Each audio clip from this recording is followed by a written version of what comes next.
Good evening, Babu.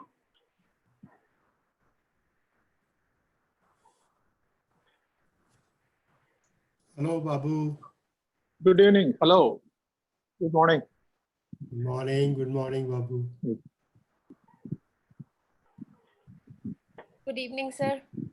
Good evening. Sangeeta. आपकी आत्मा शुद्ध रखने के लिए योगा बहुत जरूरी है। मेरा ख्याल है बाल बच्चों से छोटे बच्चों से लेके बूढ़ों तक। Good evening, Balu and Dr. Balu and Good evening. Dr. Gajendra Singh, Dr. Syed. Hello, Ramesh.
Good morning.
Good evening.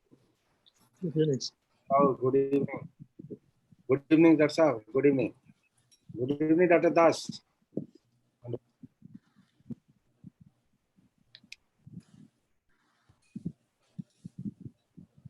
Good evening, Dr. Indragani. How are you? Good evening. Good evening. Good evening, Indranji. Good evening, Ramesh. Good evening. Hi, Dr. Kantik Murthy. Good evening. Dr. Indramani, Good evening. you can hear. You Yeah, can hear. yeah. You cannot Yeah, see yeah. me. I'm here. I'm invisible today. Why? Good evening, Dr. Syed. Yeah, good evening, good evening. I'm invisible. Just something happened. Heavy rains, but I will come back after some time. I'm waiting for the program to start. Then I think I will again restart and come back. Yeah, Mumbai is, there is a forecast that there will be heavy rains there, right? Today. It was very heavy rains. It was. Just now it stopped. I think, Oh, but okay. it's So I think our speakers are there. I think we should start. I think Dr. Indramani, I think we are all ready, or you want to talk with this? Okay. I think today we have, dear friends, good evening. We have a excellent talk today, and it's a very interesting context of the whole webinars we are running actually.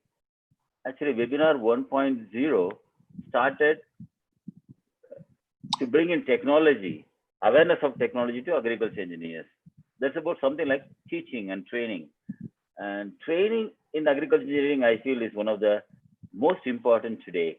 From experience of visiting, meeting people, the students are good, professors good. Somehow they're not up to date the knowledge. We have to update. So training is one of the important. And we have an excellent speaker, Dr. Ramesh Kanwar. I think no need to, he doesn't need introduction actually. He's from PAU, Pantnagar, and then Iowa. I think Dr. Indramani introduced him.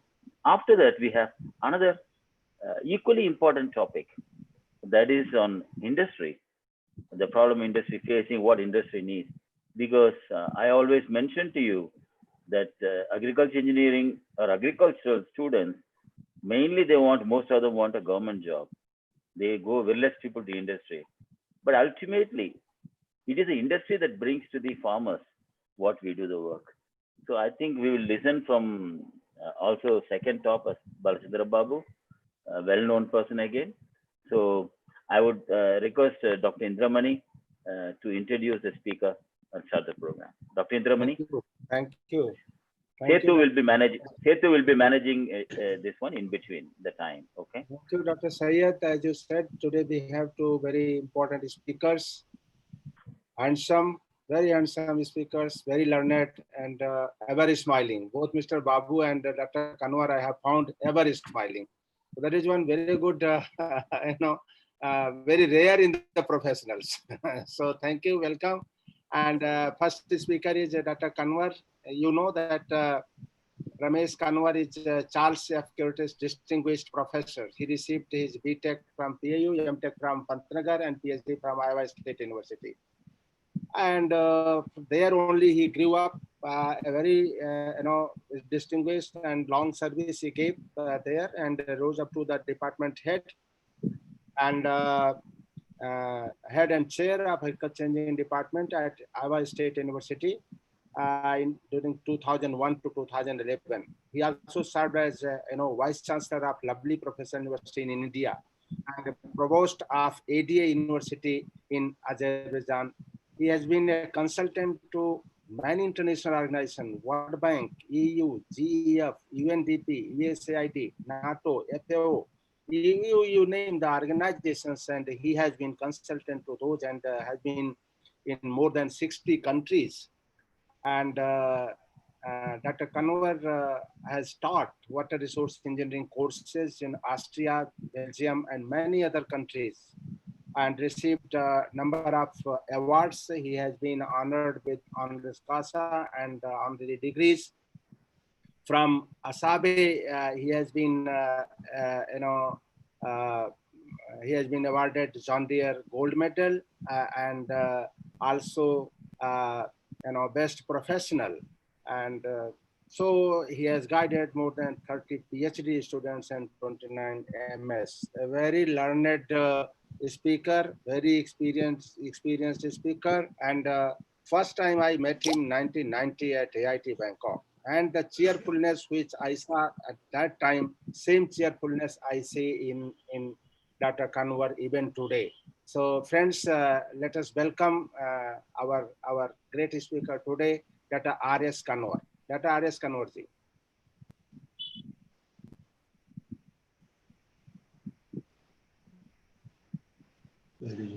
Dr. Kanwar, please.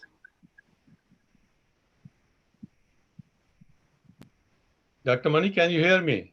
Yeah. Oh, new avatar. Oh,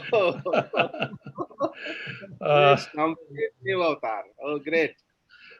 Looks like our faces are looking a bit familiar, right? Yeah. Thank you. Well, that's Very because well we can't go to the barber, so I think we have to find a way out. So I hope all of you can hear me well. Thank you. Yes. Yeah. So let me start with some of these slides I have prepared. And can you see my slides? Yes. Yeah. Setu, can you enable Setu? Sharing is enabled, sir. Yeah. Now, you have to, Dr. Kanwar, you have to go to share screen. I think I did. Can you see it? No, you do one thing. Yes, we can see it now. Yes, now we can. Yes. Can you see it now? Yes. Okay, great. Okay, let me. I think the topic on which I'm going to speak today is training needs of our agricultural engineering graduates and present and the future. All right. I have shared these slides with Dr. Gajendra Singh, and I want to acknowledge his contribution. And he helped me make them better. So I think, Dr. Gajendra, thank you so much. Thank you. Today is US Independence Day. Happy 4th of July to all of you. It is many times those of us are in the US, we wait for August 15th many times rather than today, but that is the story of all the immigrants. The outline of my presentation is going to be a little bit different. So I will discuss with some of the challenges for ag engineers present as well as in the future. We have decided to look at 2030 and beyond. I will also look into some of the opportunities and expected skill sets and the knowledge they will need to face future challenges. And also the need for local and international partnerships. Especially our next speaker, Dr. Babu, is going to talk about the industry. And I would like to see industry participation in our classrooms so that we can train our students for the future. So the primary hypothesis of my presentation today is going to be learn from each other. Our local partners, like within the countries, and international partners.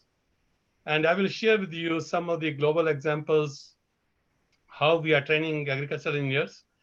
Primarily, my example is going to US, China, and Thailand. And I have spent some time in India, so I am very familiar with ICR accreditation and Indian Council of Technical Education also. So I think we will look into some of that. And finally, we will conclude and how we can move forward.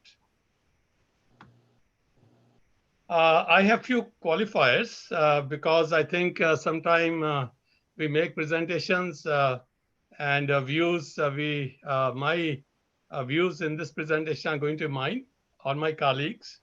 Dr. Gajendra, I have already shared with you. I have acknowledged him, as well as my students. And these views do not represent any organization.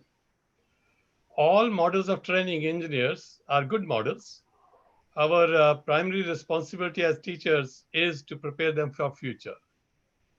Collaboration and learning from each other's experience is the basis of this presentation, which eventually leads to lifelong learning. No single model of training is capable or we can use globally. The key is we must find our own destiny. We must find our model for local success. Local means if we are at PAU or Pantnagar or Udaipur, if we are not successful within our own state, it would be impossible to make that model successful elsewhere. And this is what we have done and learned in the US system. My experience at the following institution is my strength for this presentation. So you might say I have learned through these institutions. I was a faculty member at PAU Ludhiana for about 5 years. I was an ICR research fellow at Pantnagar University for 14 months. I was a grad student, faculty, department head at Iowa State. I spent 35 years here. I was a vice chancellor in India. I was a provost for 1 year where I established the academic programs. I have been a consultant and a visiting professor. And all my students have been my best colleagues. So lots of input from them who are serving as distinguished professors at US and many overseas universities now. So let us, folks, start with the real presentation. We all know, I think if you look at US National Science Foundation page or national academies, and at Rice University, we had Nobel laureate. I think in the beginning, or you might say in the kind of late 20th century, they identified some of the global challenges. So these are the 10 issues we are facing now, and we will face over next 20 to 30 years, and maybe longer. Energy tops the list, that without energy, it will be impossible to move things. Water security, food security, environmental security, poverty, terrorism and wars, disease. You could see what's happening now, current COVID-19 challenge, education, democracy, and population. So these are the challenges for agricultural engineers, and we should train them well. Of course, when you look at food systems, environmental systems, water systems, energy systems, educational systems, we are part of it. We are embedded deeply into these areas. So many times we think ag engineers don't have to worry about poverty. Absolutely not. We have responsibility to eliminate poverty.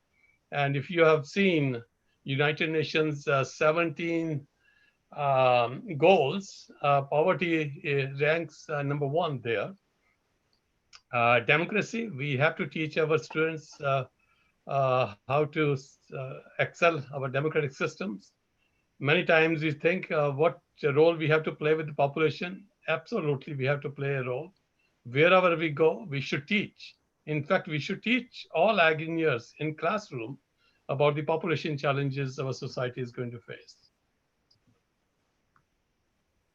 So I think if we put in 2020 or 2030 or 2050 and ask few questions, would we grow adequate food and at affordable prices to feed the local population in individual countries, or to feed a global population of 9 billion people in 2050? Do we have the answer for that? Would we have safe drinking water supply for a population of 9 billion people in 2050? We already are facing challenges right now in many countries, including India. Would we have adequate availability of water for irrigation or industry in 2050? Would we have adequate energy to meet society demands in 2050? Would we have sustainable communities? That is the key. Would we have sustainable communities in 2050? So when we look at food security, I think there are several studies done by private companies. We have a World Food Laureate in Des Moines, Iowa. I think those studies have been done. USD has participated, FAO has participated.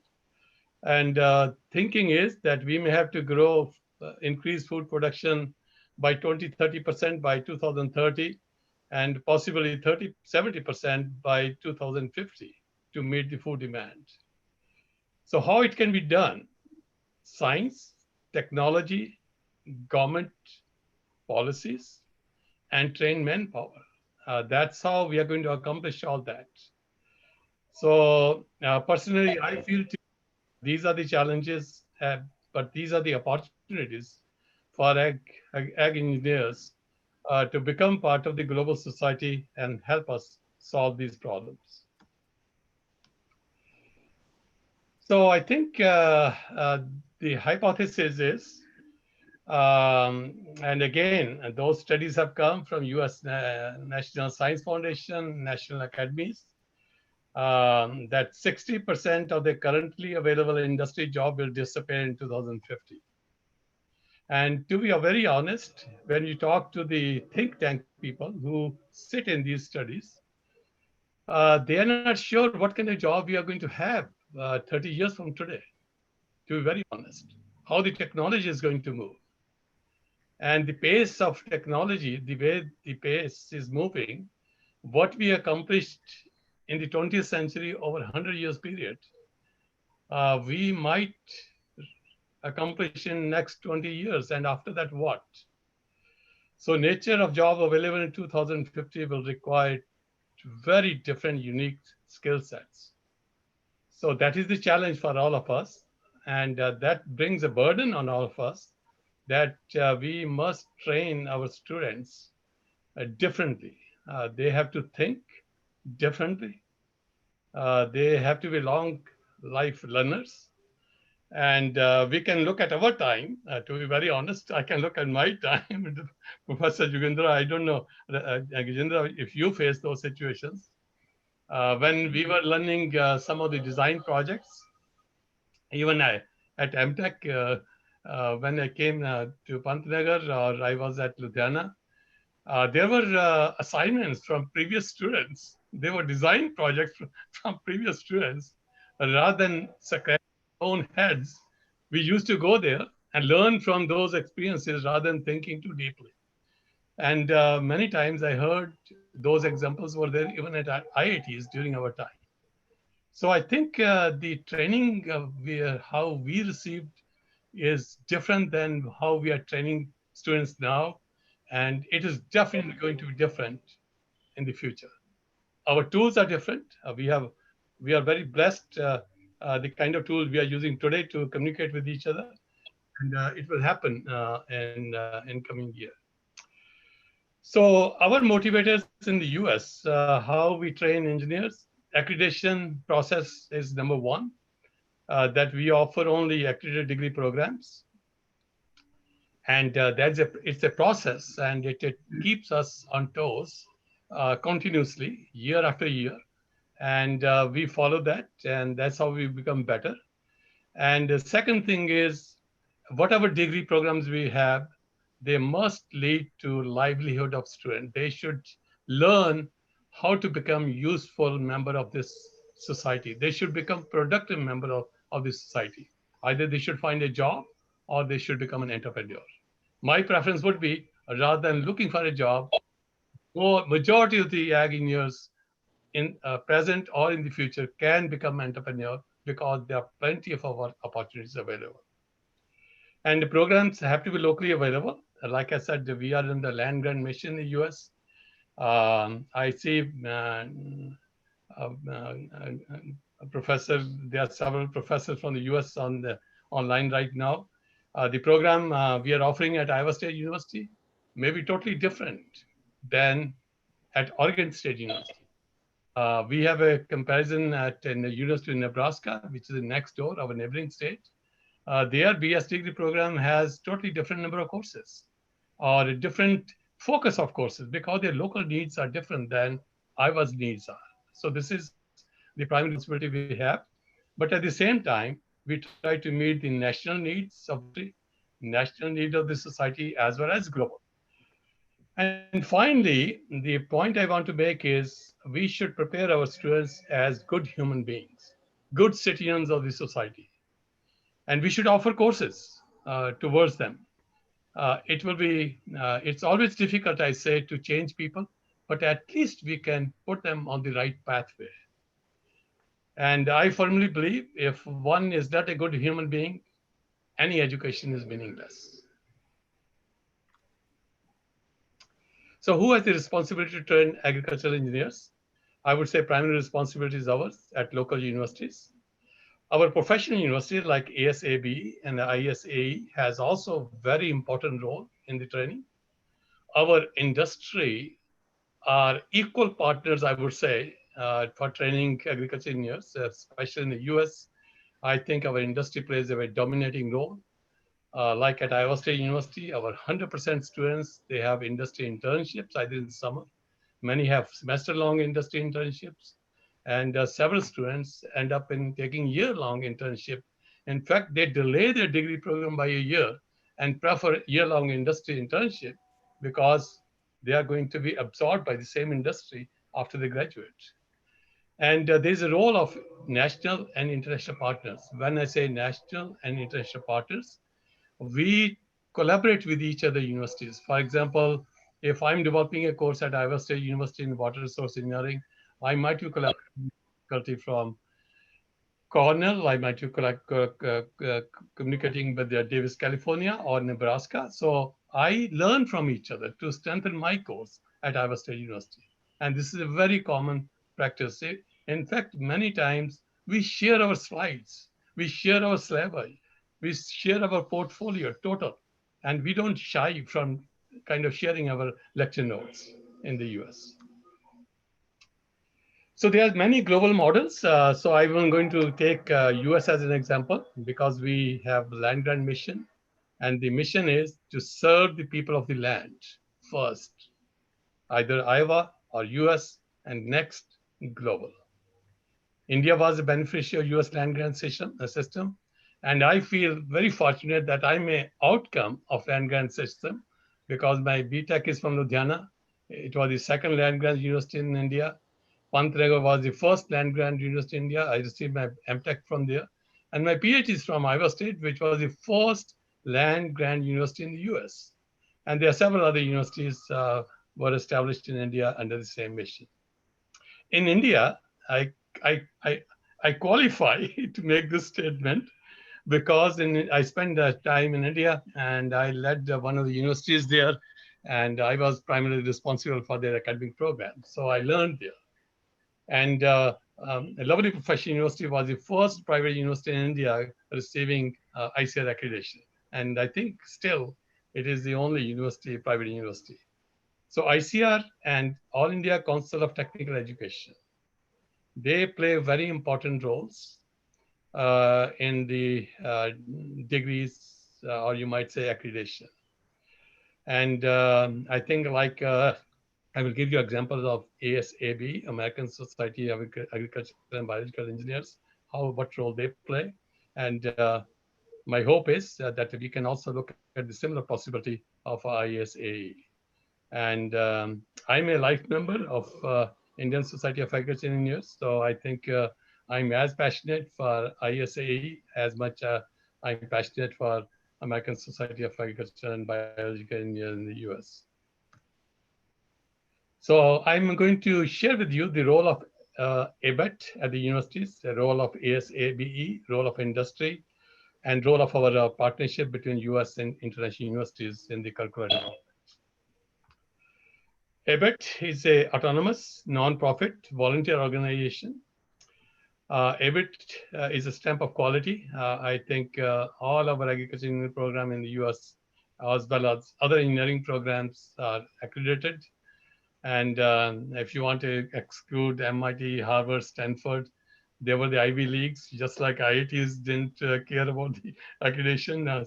There were universities in the US because the stamp of quality, they had established their own identity.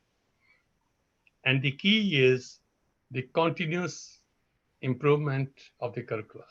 That keeps us on toes. We look at the curricula, we have curricular development committees in each department. They meet weekly. They kind of have a faculty retreats semester-wise or once a year at least, and keep on looking at some of the parameters for ABET requirements. In the US, employees take ABET very seriously. So we have industry advisory committees. They are part or leg of ABET in different universities, and they play important role. They give us input. At Iowa State, I would say there's not a single course which has not been helped by the industry. Our power and machinery courses all have been embedded by John Deere, and some of the things they would like to see for the future of their industries taught in the classroom today. And you could see there are 4,000 plus programs accredited in the US and 32 countries at 800 plus universities and colleges globally. And there are 8 colleges have been accredited in India too by ABET like VIT, SRM, and Thapar in Punjab. The question is ABET preparing institution for 2030 and beyond? Absolutely yes. Because ABET and the universities are in constant communication. Our accreditation cycle is every 6 years, and every university would like to see their program accredited without any flaw. For about 20 years, they had 16 lifelong learning skill sets, and we also have to put those learning skill set in the classroom or in the lab or with the help of industry. So before they graduate, students must have those skill sets. We give them a software and students evaluate those skill sets on their own, either through the coursework or through lab work or through industry experience. And they can see and monitor the progress semester by semester on their own. And universities have responsibility of monitoring, evaluating, and documentation. When ABET accreditation team comes, we have to have all the documentation, how we have provided these skill sets. And not only provided, we have to prove that our students have acquired these skill sets through either examinations or whatever senior design projects we have, or they have success stories at the ABET student competitions. In 2018, 2019, those 16 skill sets were merged into 7 broader skill sets. So this is how we are functioning today. These were the ABET 16 skill sets we used to call competencies, like engineering design, engineering knowledge, continuous learning, ethics, teamwork, customer focus, and international communication was there, critical thinking was there.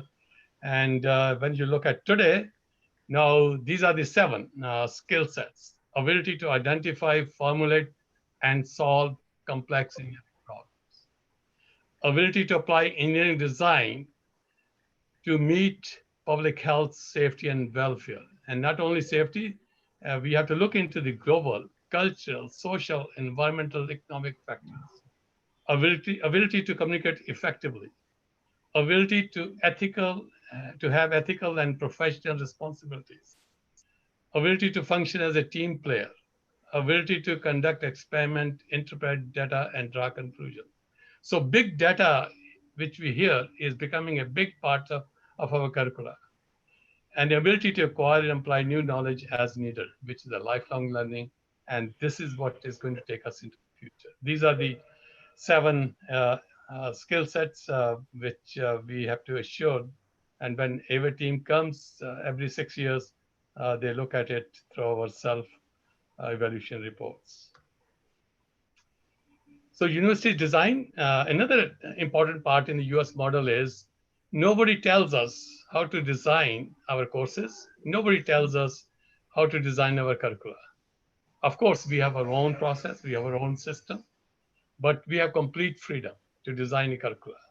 And that may not be possible, or that may not be an option in several other countries because they have their own constraints.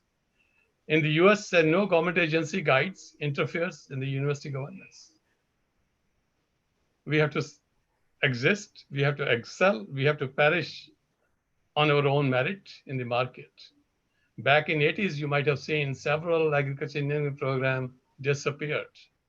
Many changed, many were reborn, and this is how our whole environment was. So curricula and syllabi is primarily teacher responsibility within universities. How are curricula designed? It's a team approach. Universities try to address where our students will get employed, what are the opportunities our students will have, what are the local needs of the industry. So industry becomes part of it. To be successful, universities collaborate with each other. When designing courses, like I mentioned, we learn from each other.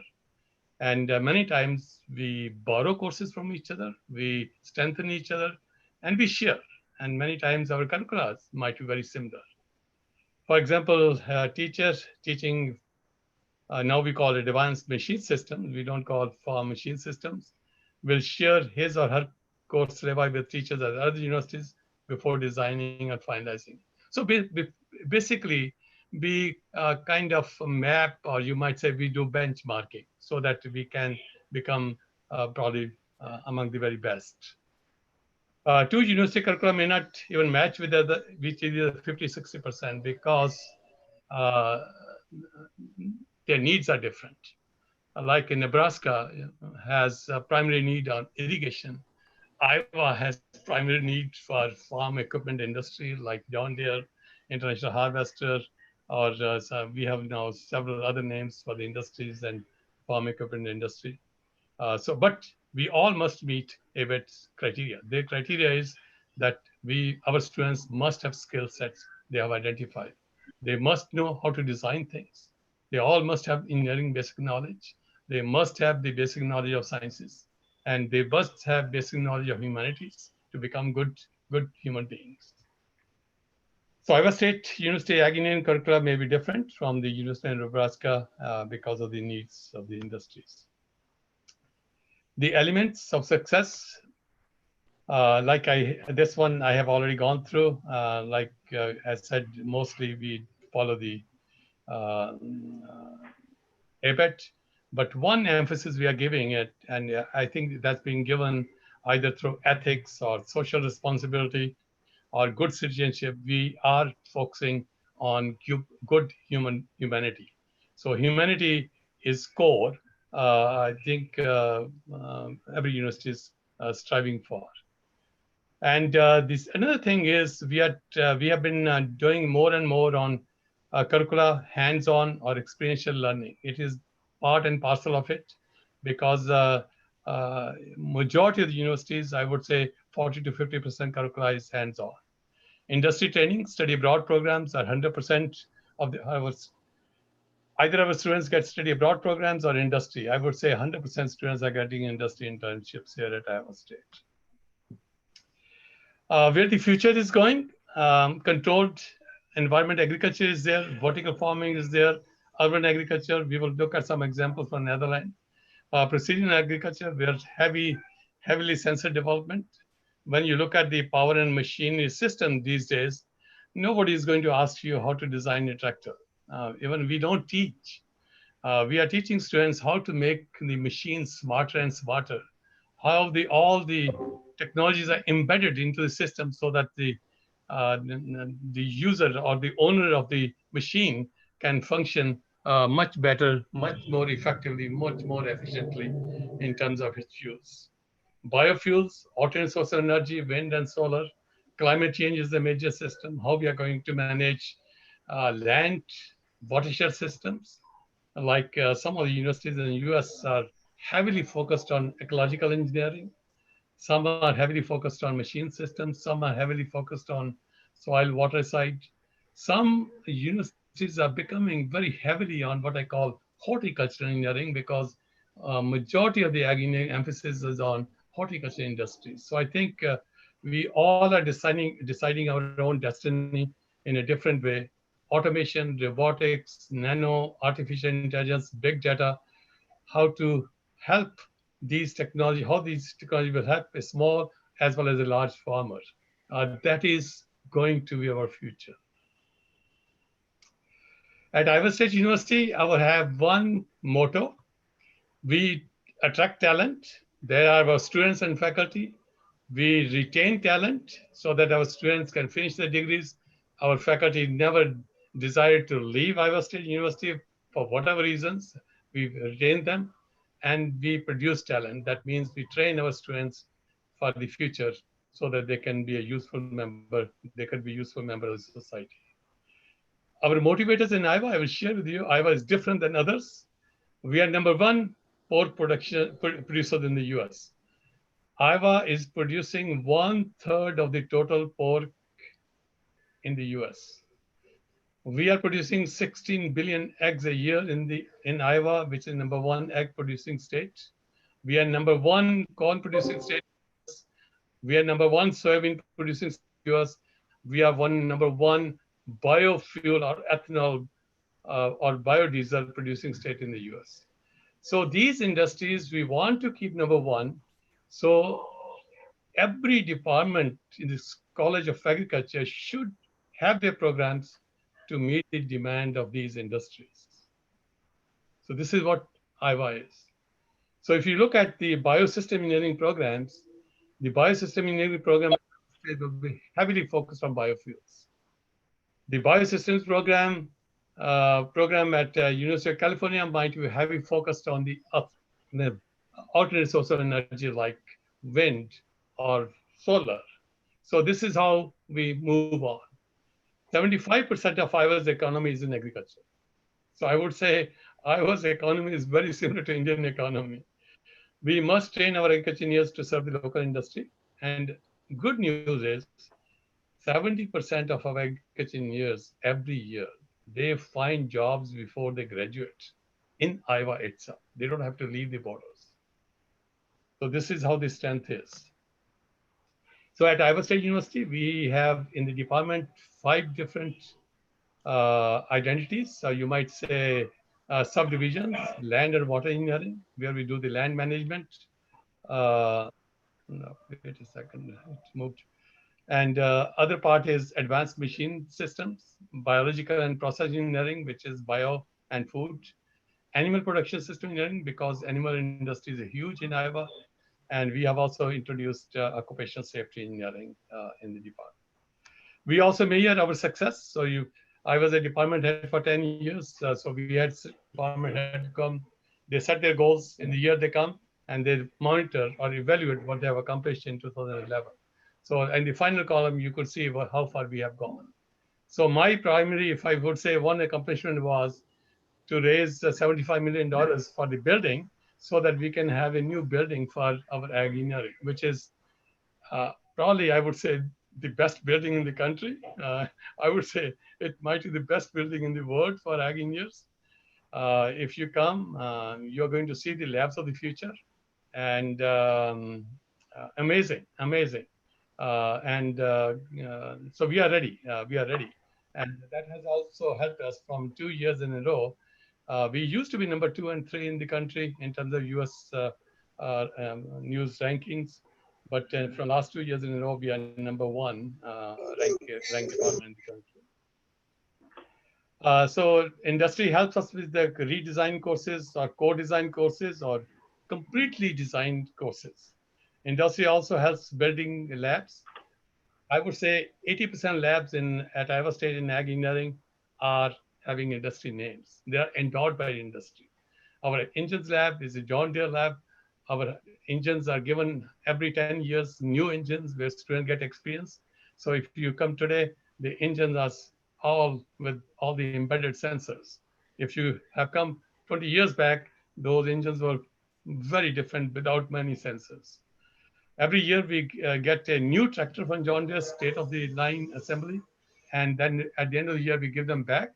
So, and this is how the process is for our student training. Industry provides almost 100% of our senior design projects. They give money many times, and they evaluate also with us. So like I said, the power and machinery engineers, I would say all engineers end up with John Deere. Role of ASABE. I think those of you who are members of ASABE, ASABE plays a major role in training our faculty for ABET accreditations. In fact, we provide faculty first, then they become the evaluators. So ASAB plans play a very important role in training our faculty. At least every annual meeting we have, I think that training session is there. Many of our faculty in the US, they are the leaders in ABET accreditation. All department heads meet at the ASA meeting for 2 hours. They share the new things that are happening, what are the emerging opportunities for future. So this is how the collaborations are brought in.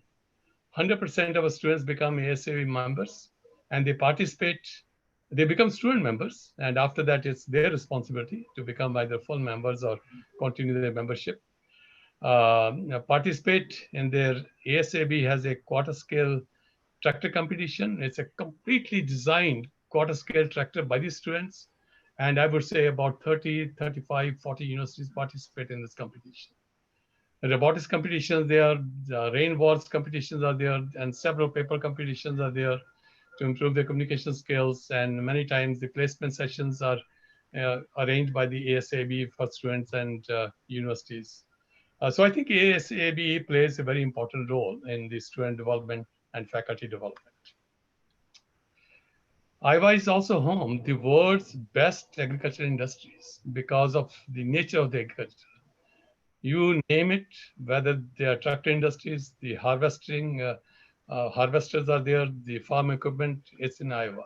Grain storage, grain transportation industry in Iowa. Food processing, milling, like General Mills, Kellogg, pasta industries. Tofu, world-class industries are there. Seed industries are in Iowa, meat processing industries in Iowa, animal feeds, biofuels. So, you know, when the industries are there, they like to work with the universities. They like to train students so that students are ready to go day one.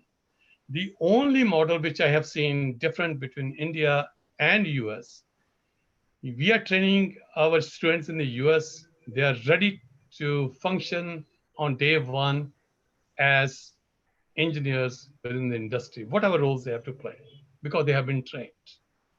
In India, industry has accepted that they are going to train, they are going to hire engineers, but they are going to train them in the industry for 6 to 9 months before they are fully absorbed. So those are two different models. They are not 100% always true, but I think broadly, that is the kind of understanding I have. Our future, I think we have to keep on changing the courses. We have to keep on adding new courses. At the same time, we have to keep on deleting courses which are becoming absolute. Our land and water systems, where my expertise is, or where my passion is, we have to develop these systems sustainable, and we have to look at biodiversity in a major way. That's where the ecology comes, the sustainability and biodiversity. Earlier, we paid very little attention to biodiversity, the plants which exist in nature, the animals which exist in nature, the aquatic life which exists in nature. Now we have to bring a balance in the systems. So we need to have courses on water conservation, water ecological engineering, water harvesting, water recharge, wastewater recycling, the solid liquid waste management, innovation for small and large farmers right within the watershed. A few other things, emerging opportunities in the US, when I came back in '76 to the US, I could not find mangoes in any store in Iowa. And I had to drive to Chicago, Devon Street to get mangoes. And I will put maybe 10 boxes or 20 boxes in my car so that I can share with my friends in the whole city. But today, everything is available. So huge demand. And we need to look into where our ag engineers can fit into the demand.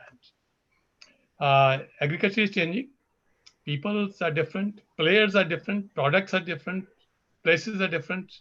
So technologies are going to be different. So when those kind of opportunities come, we should grab these opportunities and run with it. Urban agriculture, like I have a small 16 by 20 vegetable garden in my backyard.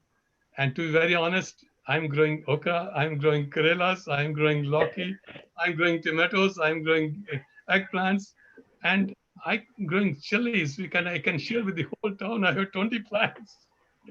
So because it's very intensive agriculture and high producing plants we can grow. Look what is happening in vertical farming. It's happening all over, and I think probably we can have a better output per unit of area, per unit of input. It's expensive.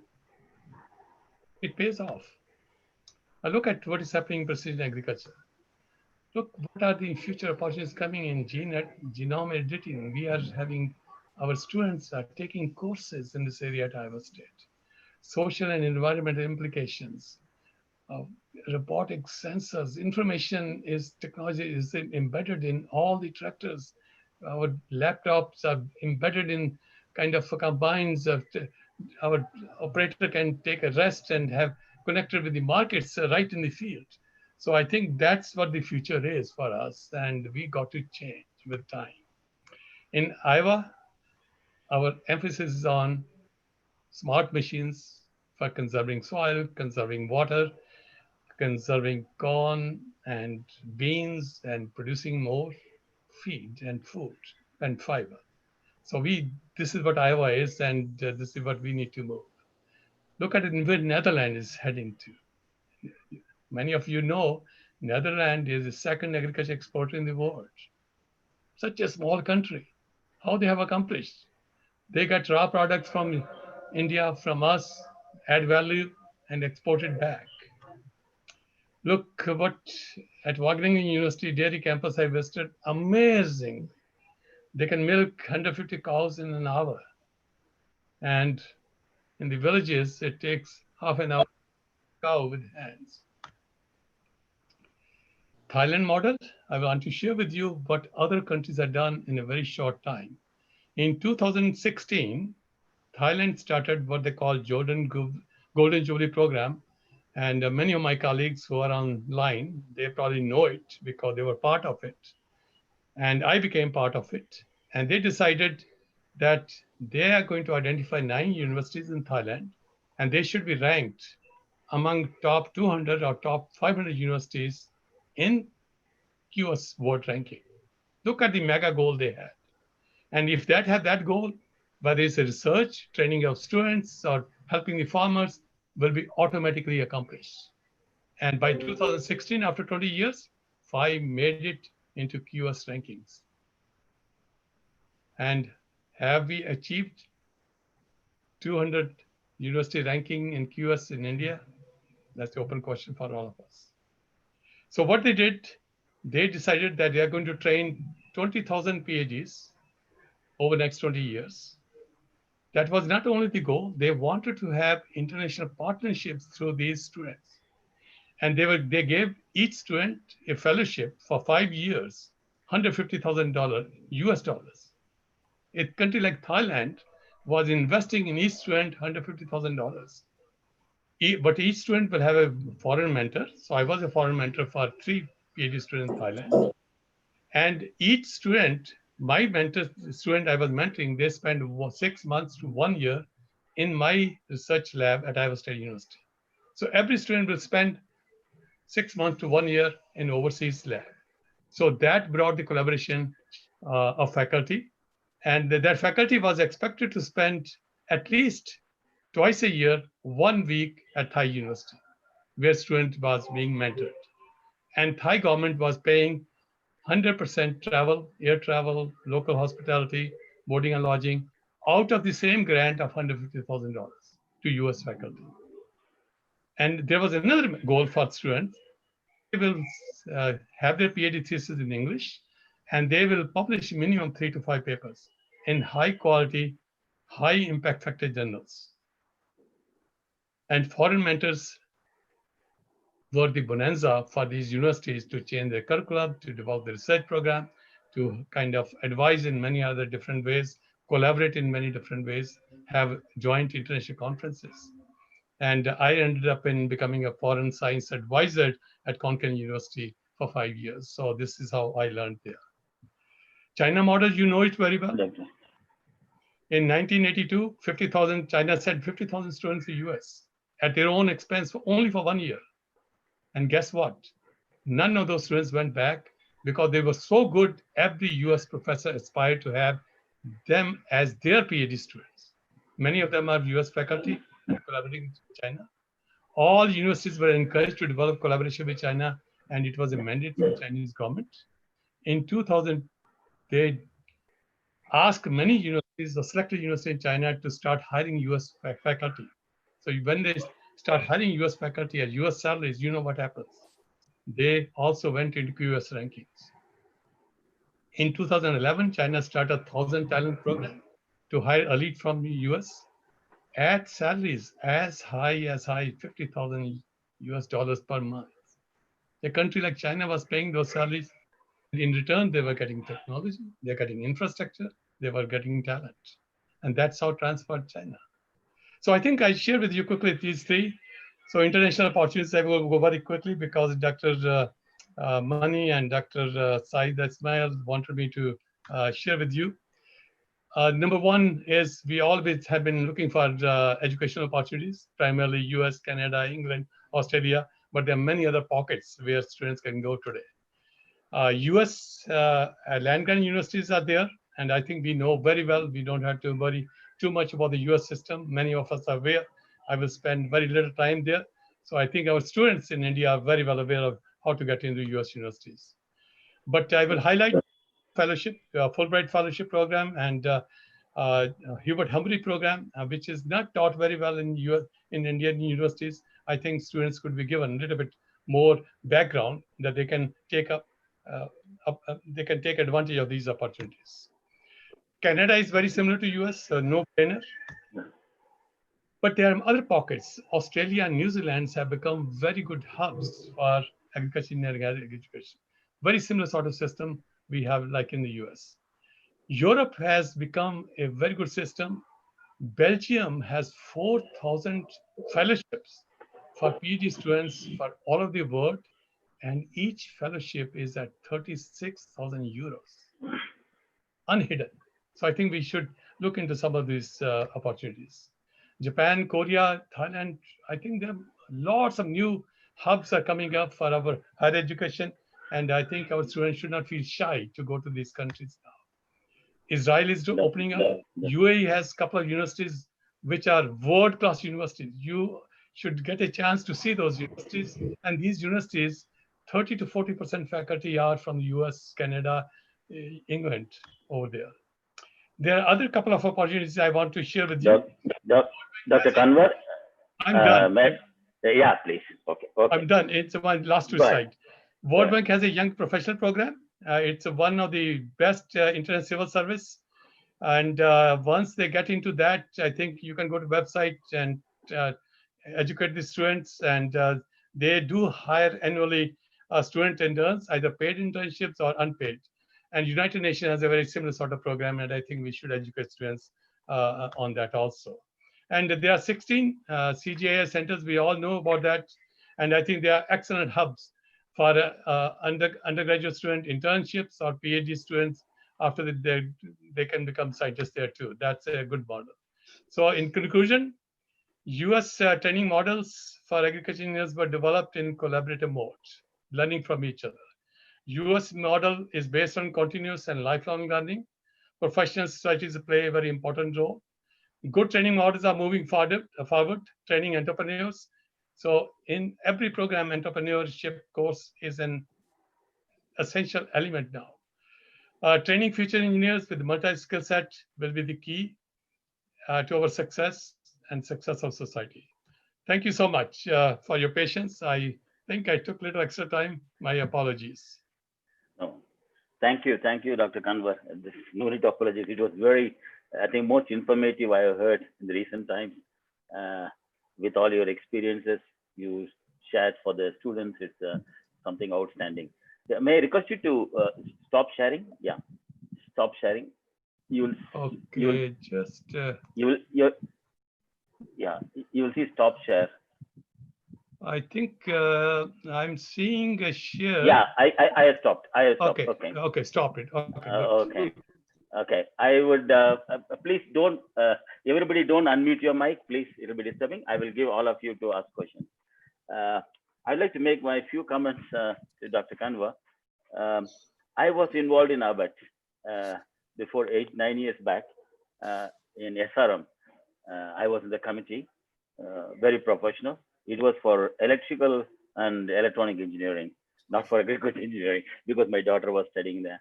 I think this was already talked in the, it was talked already about ABET, even challenged whether any agriculture engineering course in India will be able to get into ABET. This was a talk sometime back in some of the forums, probably in IIT. And I think it's one very good idea you told. I think we have to try an ABET, the system. Probably we need not go for ABET. We have to create like an ABET system here in India, and we are capable of doing it. So we have to consider. And you are talking about the team which ABET comes, especially about human factors. They even call the parents of the students to talk about how the students. This is something of extraordinary for me. I was sitting with them in the meeting. There were about 40 people, and I was also asked about the quality of education to review as an outsider. And this is something really I have not seen anywhere else. I think we should really go for it. Second one you told about, which I want to make a comment about industry cooperation. In Thailand, for example, AIT, when I did my project, Massey Ferguson gave the tractors free the whole time. I mean, they gave once you want, twice you want. So the industry gives India also tractors to some of the institutes, but not for all. And less cooperation is there in industry. And ISA is now recently trying very hard to fill in the gaps. I think what you told, the most important thing is the in Asabi is involved in the training of the ABET and the people and training of the teachers. And that is something I want to see it in India to come, because we have to train them, because they are separate. Most of the presentations, every professor are fighting for presentations rather than looking at together. And like you mentioned, that is the success of the US. You try to collaborative work. I think we should try. And industries training, you mentioned one more. In India, industries prefer to train students. No, I'm from industry, because we don't get qualified students coming out. They have no skill sets. That is the reason TCS everything, we train them for 9 months. Otherwise, industry is not interested in training the students coming out. With a small few remarks, I would ask Dr. Pitam Chandra to ask his questions. Good morning, Dr. Kanwar. Good morning and good evening there. Okay, thank you. Just a small clarification. While you are presenting the disciplines which should complement agricultural and biological engineering, I didn't find a mention of agriculture or biology. Now, was that intentional, or you missed it out on it? Dr. Pitam Chandra, I didn't want to get into the details. Details are there. At Iowa State University, biology is a required course for all engineers, including mechanical, like electrical. Because if you look at mechanical engineering, it's becoming more and more biomedical engineering. When you look at electrical engineering, probably National Science Foundation is saying that 40 to 50% of electrical engineers by the year 2050 will be working for the medical industry. You know, many of us, I don't, but many of us might have sensors in our hearts. Yes. We have artificial knees. I have one. So I think those things are happening. So the role of engineering for humanity is there. So I didn't go into those details. I wanted to give a broader picture. For example, in India, UGC has done one good thing, that environmental science was a required course for all disciplines. Yes. So I think in a nutshell, we are playing our role in a different way. But again, I said, Peter, we cannot give a universal recipe to anybody in the US. Every university decides what is good for their students.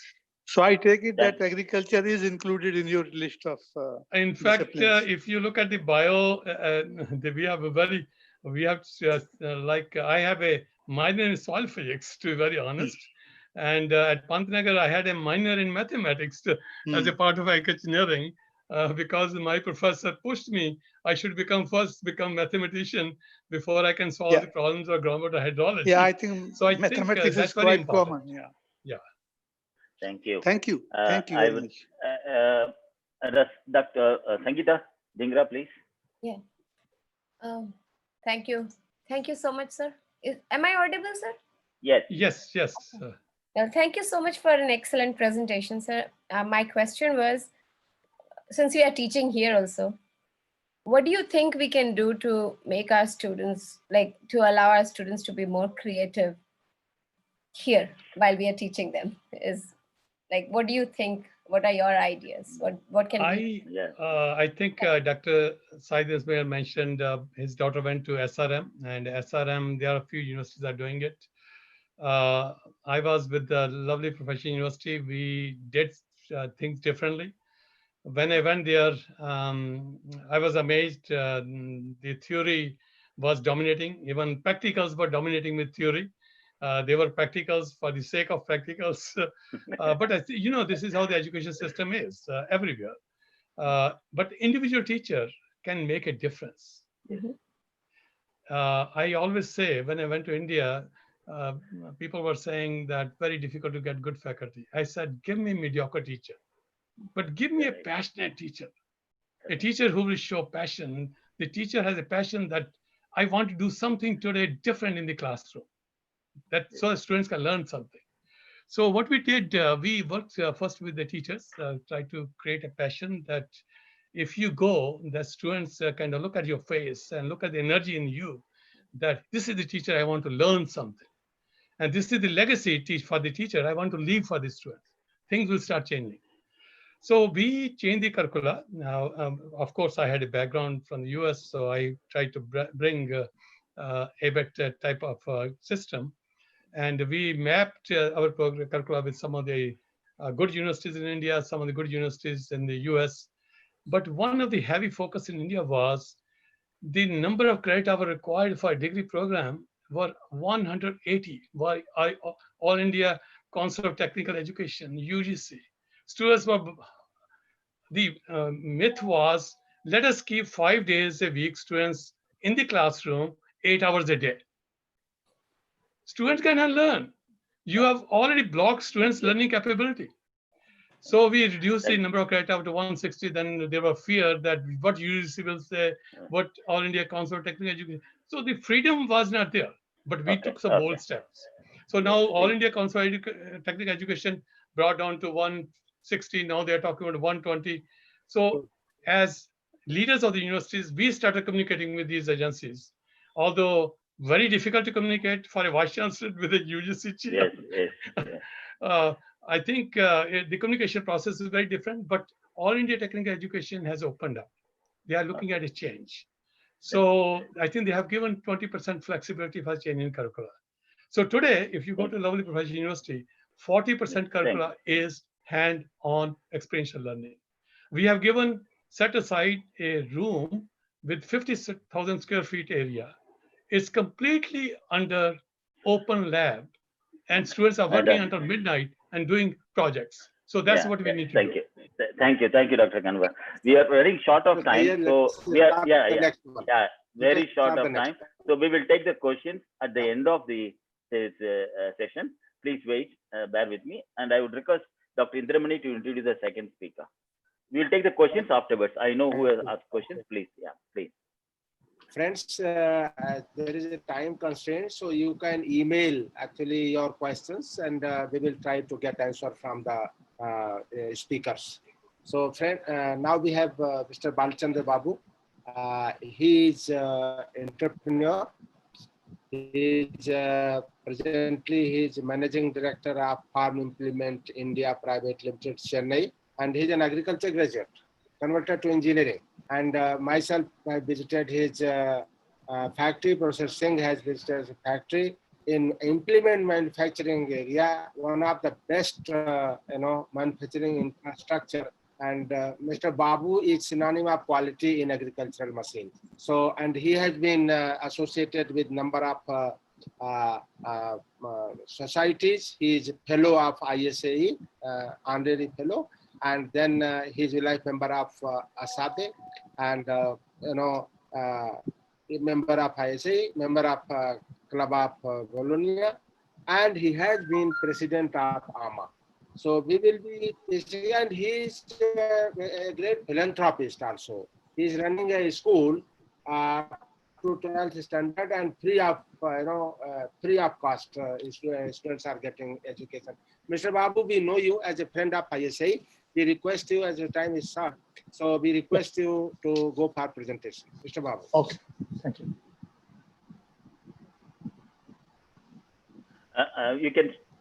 You can share your desktop, or you want me to present? You please present. Setu?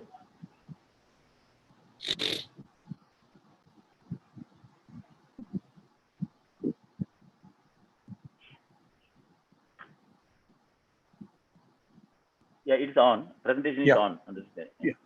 Good evening to you all.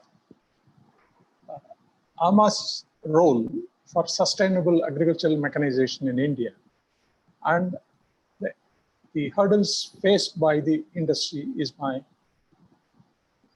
talk for today. Next slide, please.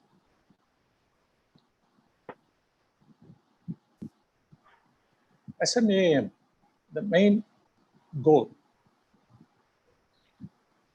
to increase the reach of farm mechanization to smallholders and regions where farm power is very low, to promote custom hiring centers to offset the adverse economies of scale arising due to small holdings and high cost of individual ownership, create hubs for high-tech and high-value farm equipment, create awareness amongst stakeholders through demonstration and capacity building, ensure performance testing and certification at designated testing centers located all over the country.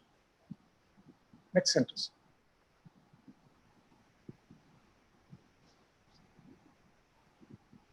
Regarding the first point, increase the reach of farm mechanization to smallholders.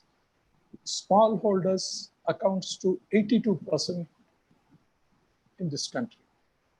Farm mechanization level considerably increased from 1.5 to 2.5 kilowatt per hectare in the past 10 years.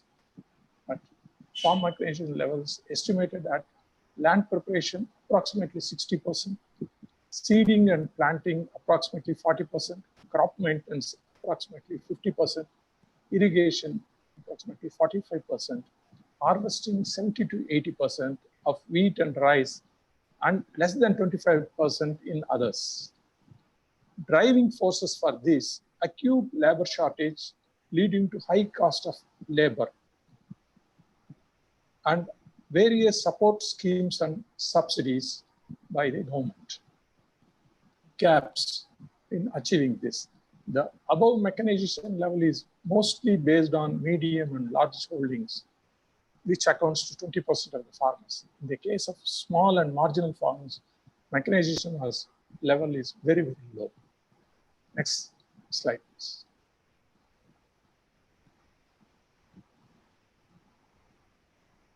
Issues and solutions. One of the most important reasons is at present, it is tractorization policy and not mechanization policy in the country. Affordable mechanization solutions for smallholders are not supported. Even today, most of the policies are supporting tractorization only, which smallholders can never afford. High percentage of subsidy programs are used to push tractors only, not implements. Small machines like power tillers, power weeders, sprayers, brush cutters, reapers, etc., have been fully taken over by cheap Chinese machines, resulting in low quality supplies and evaporation of local manufacturers. Next slide, please. Possible solutions for this. Focus to be on mechanization and not on tractorization. Remove tractors from the subsidy and other support programs. Focus to be on smallholders. Re-establish and support small engine manufacturers. Almost all indigenous lightweight engine manufacturers are about to shut shops. Support affordable small mechanization solutions like in Japan, small tillers, small planters, mini weeders, self-propelled sprayers, brush cutters, mini harvesters for various other crops from R&D to commercializations. Crop-based focus machines. Today, most of the machines are focused on rice and wheat only.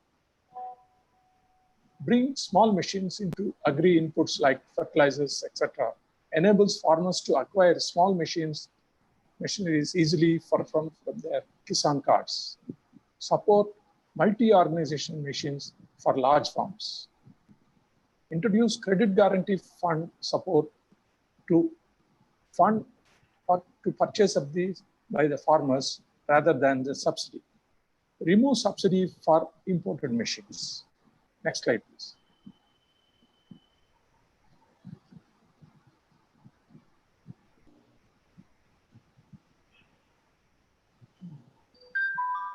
Next, Customizing centers have really helped the reach of mechanization to the small landholders to a satisfactory level.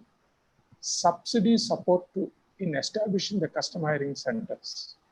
But generally and mostly customizing centers have either vanished after 2 or 3 years or have failed to become profitable business operations. Reasons. Once again, the schemes have been used for tractorization rather than mechanization. No professional business management system. Most of the customizing centers are by farmer groups. For small and marginal farmers, rental rates are very high, take major share of their earnings from their small land. Hence, they do not go for rental operation. In some areas, they work out higher than labor expenses. Smallholders do not get the machines on time when it is required from these customizing centers. Next slide, please. Create hubs for high-tech and high-value farm equipment. Establishing high-tech and high-value farm equipment hubs has resulted in establishing a few hubs. Mostly they are large machines. Focus is on high-value products and not on high-tech machines. Next slide.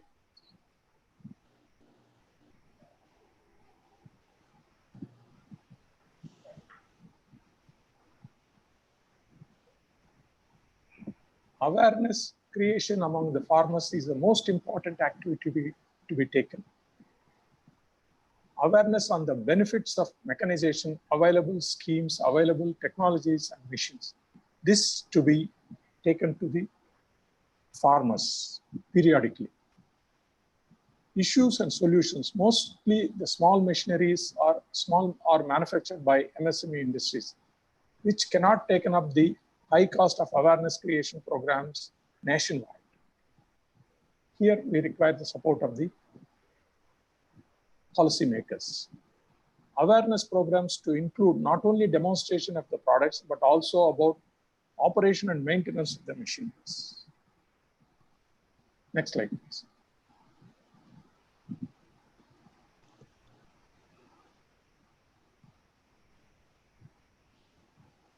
Mainly taken up by FMTTIs and followed by agriculture universities. This ensure performance testing and certification. Agriculture universities are able to take up more tractor operated implements. Issues. In the last 5 years, the testing fee has almost doubled for the products, which is very high. Once in 5 years, if industry has to spend such a high value money for testing for 5 years, it's not viable. Variants also need full test. Suppose in implement, if he is bringing one minor variant, again it has to be subjected for testing again, so by paying the cost. This adds to the cost of the machine. Agriculture is not able to test small engines, powered machineries, as most of them do not have engine testing facilities like dynamometer, etc. Hence, smallholder solution manufacturers have to incur huge testing fee in taking their machines to various other state FMTDIs. Next slide, please.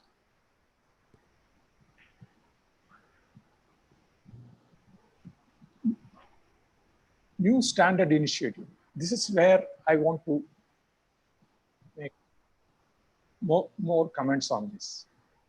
Standardization of the product.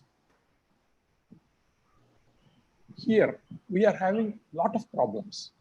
So the implement is going to be hitched to the prime mover, that is a tractor.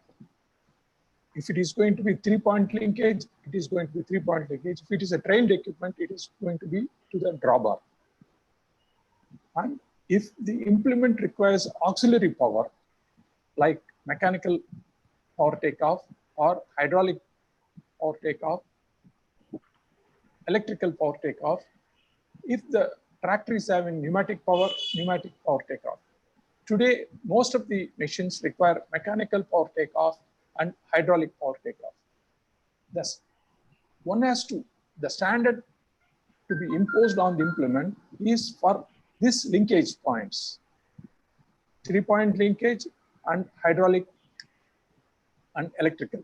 These, so that the end user is comfortable, whichever make of the tractor or whichever make of the implement he buys, it is easy for him to couple and use it. So the standardization has to be only on that, not on the construction of the machine. Today, the standardization is on the majority of the standards are imposed on construction of the machine. What type of sheet metal you are going to use, what is the material you are going to use for shafts or axles and all those things. That's creating a lot of problem and blocking the innovation. Suppose if we supply an equipment to a farmer, he, after using that, he wants some changes to be made. Once we change that, then other farmers also require the same thing. If it has to go under the subsidy model, then again we have to take it to this testing, and all these changes will take minimum 3 years. By that time, this innovation becomes obsolete. This is a problem blocking the innovation and improvement. Hence, this should be completely done away with immediate effect. Next slide, please. Subsidy execution side problems. Instead of leaving the choice of machinery to the farmers, state governments are insisting on L1 price and low quality machines by inviting tenders. There, you don't want quality machines when the price is the lowest. Leave the choice to the end user, that is farmer. Let him choose. He will not buy the hopeless equipment. He will buy the good equipment. Anyhow, subsidy is fixed the quantum of money. So it is not going to vary from on the basis of the cost of the machine. And while participating in this, each state is asking earnest money deposits and security deposits if we want to sell these machines in those states under the subsidy programs, which is very, very high. On pan-India, if one has to go for participate in this for one machine, one has to invest minimum 2 to 3 crores for listing his machines in 15 states as security deposit only. It has to be done away. One security deposit, one approval, price approval agency at the center, one India, one subsidy approval system. This should come in to be more effective in increasing the farm mechanization in the country. Next slide, please. I think this is the last. Thank you. And if there is a time, I will tell few things of my own experience. Quickly, Can I? Quickly. Yes. I have started my industry as a first-time industrialist. After my education, I went to farming. After doing farming for 10 years, I've seen practical difficulties and lacunas in doing farming at that time. Then I thought, thinking, why not we go to manufacture some implements which are required to ease the job of the farmer. That's how I entered into this. Of course, for initially 4 or 5 years, I faced a problem, but I took that as a challenge and have overcome. Today, I have introduced more than 40 types of machines in the country. Out of 40, maybe 10 machines are successful. The rest are in the cold storage, but a day will come for that, for offtake. Thank you. Thank you. Thank you, Balachandra Babu. It's interesting from an entrepreneur, probably the second one we heard in the webinar series. I would request just now, I see Dr. C.R. Mehta, Mayande, Tyagi inside. Each one, few seconds, you can tell your opinion about the discussion, what Kanwar told, how we have to go at. We will give few seconds to them to talk instead of just questions. Can you please, anybody has? Because the big stalwarts are there, I see it. I see C.R. Mehta, Mayande, Tyagi. Can you give me some opinion about what the talk said? Actually, Dr. Kanwar presentation is very good because the approach which is being followed in US, that give emphasis on the training of the engineers so they can directly employed in the industry. Whereas, as he mentioned, that in India, our engineers are not directly employable. So that is the major concern, not only in agriculture engineering, but in other branches of also engineering.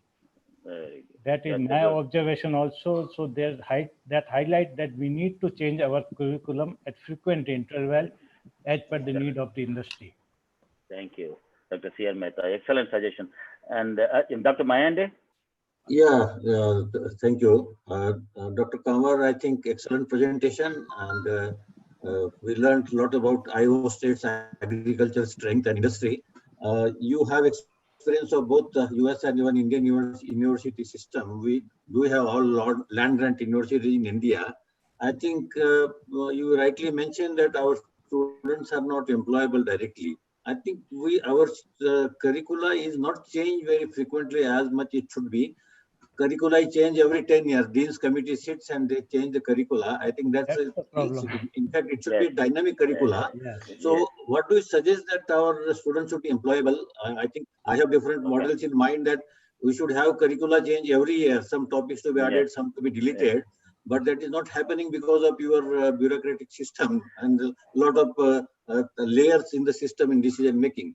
So I think Dr. Kanwar, if you can give an input because you have experience in India, how can we go ahead? Second point is faculty, training of the faculty in India. Actually, faculty is not really appropriately getting opportunities to get trained in advanced topics which we are including the curricula. I think these are a couple of topics. Dr. Mayande, I think it's a very detailed explanation required. We are running out of time. I think Dr. Kanwar if you permit, I have one question from Balachandra Babu also. Yes. Just a second. I have Rajeshwar. One short question you asked, then we may allow me to, because Dr. Gajan Singh also want to speak. So first, Rajeshwar. Yeah, good evening. Query to Dr. Kanwar. Am I audible? Yes. Am I audible? Yeah. Dr. Kanwar, I was just trying to know, in India, we have procedure to induct in research institutes of government only through academia. If industry experts are there who want to go for like ICR research programs, there is no provision in India as of now. Industry experience cannot go into the research in the government. Whereas in US, maybe it's not the same. So can you throw some light on that, how it happens and what can be done in India? I think, let me see if I understood the question right. Your question is if I would help you. I would help you, Dr. Kanwar. We don't have actually from ICR to go. You can apply actually. I think what Rajesh told is not right. Anybody can apply for a ICR DDG post, not necessarily from industry. But there's nothing called industry and the universities together working. Oh, And like okay. sabbatical, you don't go for 5 years. So I think this also question will be very complex. We don't running out of time because we have to, today we have limitation. We have to close it in the time.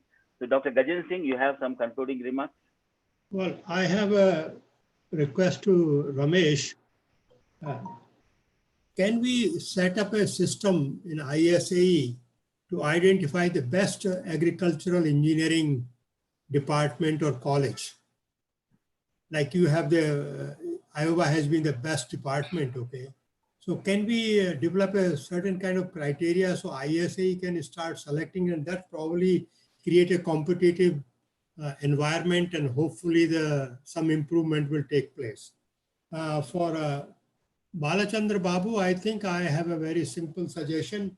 We have discussed that we have a tag group on subsidy, taking from the TMA, Kesavan, Babu here, and Dr. Joshi from there, and other people. And I think we can work with the finance ministry and all that to work on these. So excellent presentations, both of them. Let's move ahead. Okay, thank you. Dr. Kanwar, you can now give your remarks on the questions what they asked.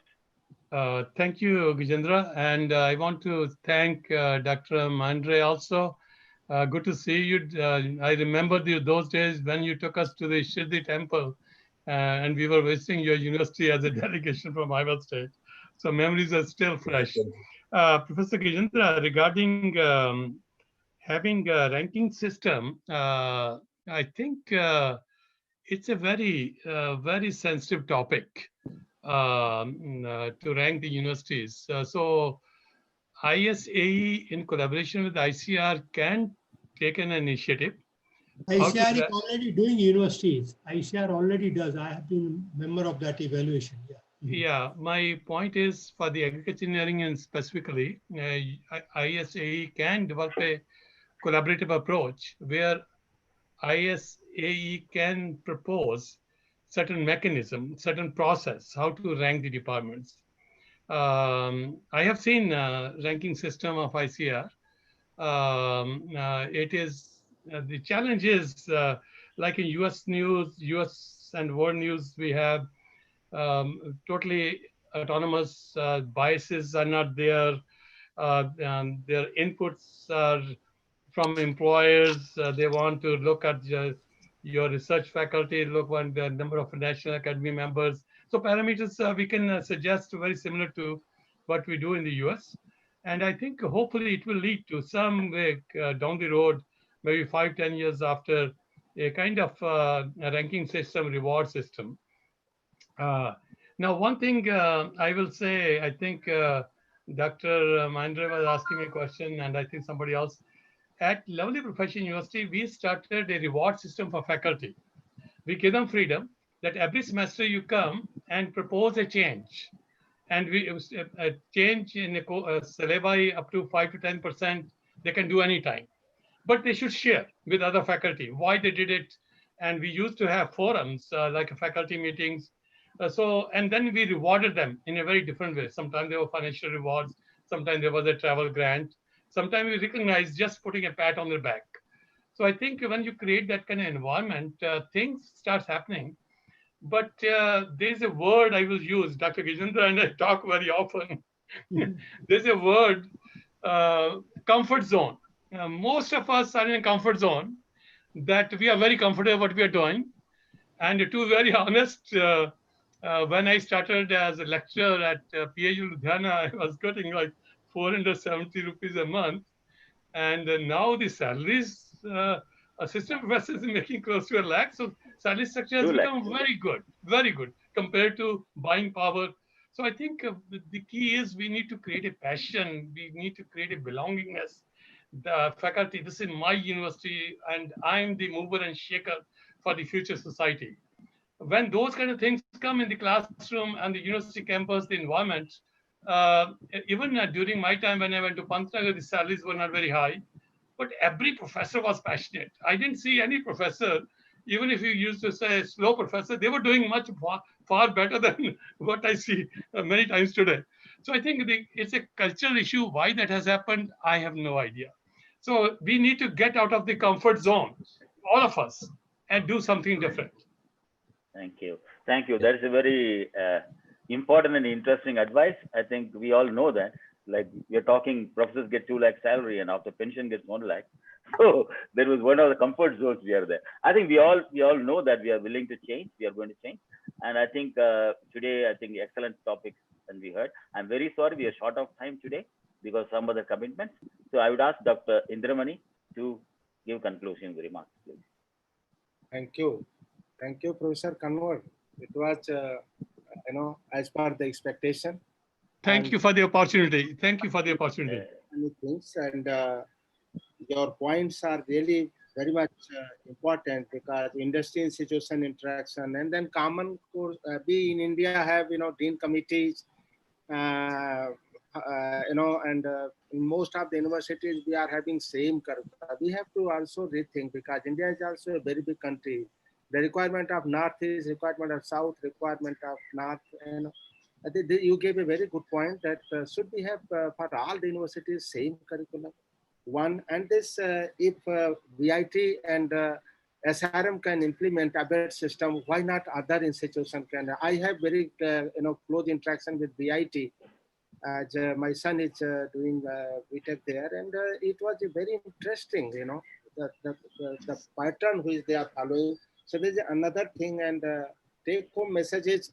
Degree without, if you are not making them human being, how to do that? That is a big challenge, All human qualities in the graduates. And that's what you said, you ended with comfort zone.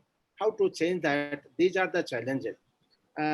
We in ICR, all 4 deemed universities, there is a thought to go for autonomy. And there was a Ramasamy committee report. Based on that, exercise is going on, and it is half day. And I would like to request my DDG Education and DDG Engineering, why not to have this lecture, and common for all these 4 deemed universities. I think what they should do, because we are at on the path of autonomy. All 4 deemed universities may be given autonomy. So how this could make different institutions, that we have to see. And then Mr. Babu, as Professor Singh said, that you will be there in the tag team, and both your subsidy execution and testing issue, they have been concern of ISA also. And I'm also in some of the committees of ministry, and there I'm trying to emphasize that this L1 system should go, and you give X amount of subsidy to the farmer and give him choice, whatever implement he want to purchase. He want to purchase X or Y or Z. You should not bother for this. And I also like this one India, one subsidy approval, because farm implement manufacturers are not very rich, and many are of really tiny type manufacturers, but they want to come in the competition. So this idea also, but as Professor Singh said, please join the tag team, and there with the help of economists, engineers, and ISA, and we will take the matter to the finance minister, and this should be resolved. We have got a lead from Professor Kanwar's talk training. And at one point of time, he mentioned that like Asabe, ISA should also take training aspects. So we have been discussing, Professor Kanwar, and I will discuss with my team, and we have a plan to start online training course with certification and other things. And probably by mid of August, we will come with a proposal. On 10th, Dr. N.K. Tyagi Saab will make a presentation, and in that, after his talk, we will like to raise this issue to discuss with the friends here, the senior people, the young people, that ISA should start a training course online, the kind which we are doing here, and with the evaluation, testing, certificate like that. So we will do that. With this, I thank both the speakers. It was really wonderful to listen you, and lot many people, participated. So your message has gone to even small colleges. We had actually contacted even small this Agr Engineering colleges, private colleges. Try to listen what is going on, because they are also in the process of preparing courses. So thank you very much. Thank you all. Thank you, Dr. Indramani. One information, one announcement. There will be no program on 7th. Yeah. We will meet directly on 10th. So one holiday on 7th we are having this time webinar. So next webinar will be on 10th. Thank you. Okay. Bye. Thank you. Bye.